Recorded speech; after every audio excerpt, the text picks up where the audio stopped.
Egypt is a land of more than 80 million people. Many of the poorest live in rural areas. For over 50 years, the Kuwait Fund has been working with the Egyptian government to support economic and social development. Kamla Youssef lives in the village of Al-Alam. She is a grandmother with a large family and an expert basket weaver.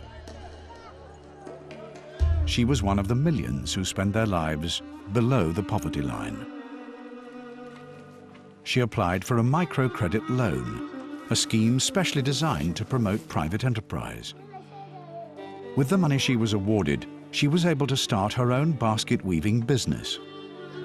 She soon repaid her first loan.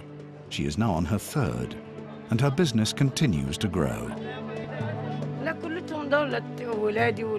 I work with my daughters, and after sunset, other women from the town join us. There are sometimes 40 of us. I want to make the business 4 times bigger. Over the last 20 years, the Kuwait Fund has loaned over $173 million to the Egypt Social Fund for Development. More than 1 million people have benefited from these loans. And the scheme has been very successful. 90% of the loans have been repaid. In Lebanon, civil war, foreign invasion and occupation has left many families impoverished and struggling to cope. In a suburb of Beirut, the St. John the Baptist School provides a home and education for vulnerable children. Sister Pascal Abdelnour was once a pupil at the school herself, and she knows it as a lifeline for many, regardless of ethnic or religious background. They study, they stay here all the year. Some, they have lost parents. They have no other chance to go to other school because they don't have a lot of money. Ilyas has been living in the boarding school since he was 7 years old. This is like our second home. We spend here more time than we spend with our parents. For years, the roof had leaked, the windows leaked.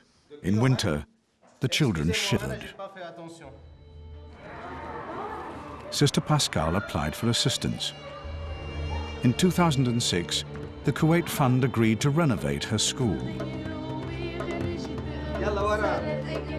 After extensive basic repairs, she was then able to add a new computer room and bring the school up to modern standards.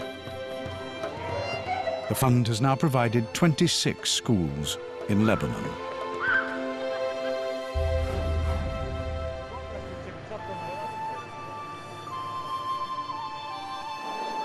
When Uzbekistan broke away from the former Soviet Union in 1991, the government had to restructure the country's entire economy. Healthcare services were desperately short of cash. Rural hospitals were most in need of modernization.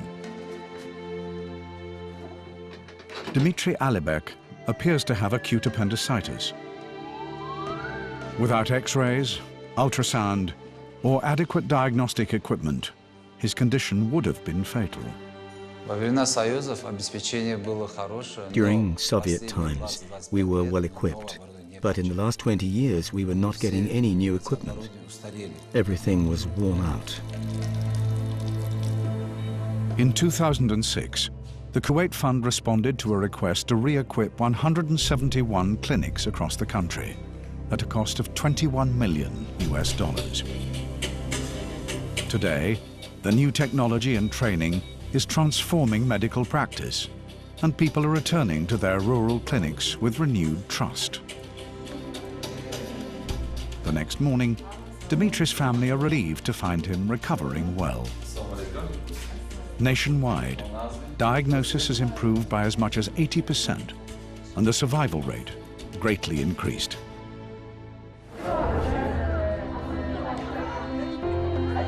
Every project demands a different response, but the Kuwait Fund is committed to those who require help the most. The Kuwait Fund, helping people help themselves.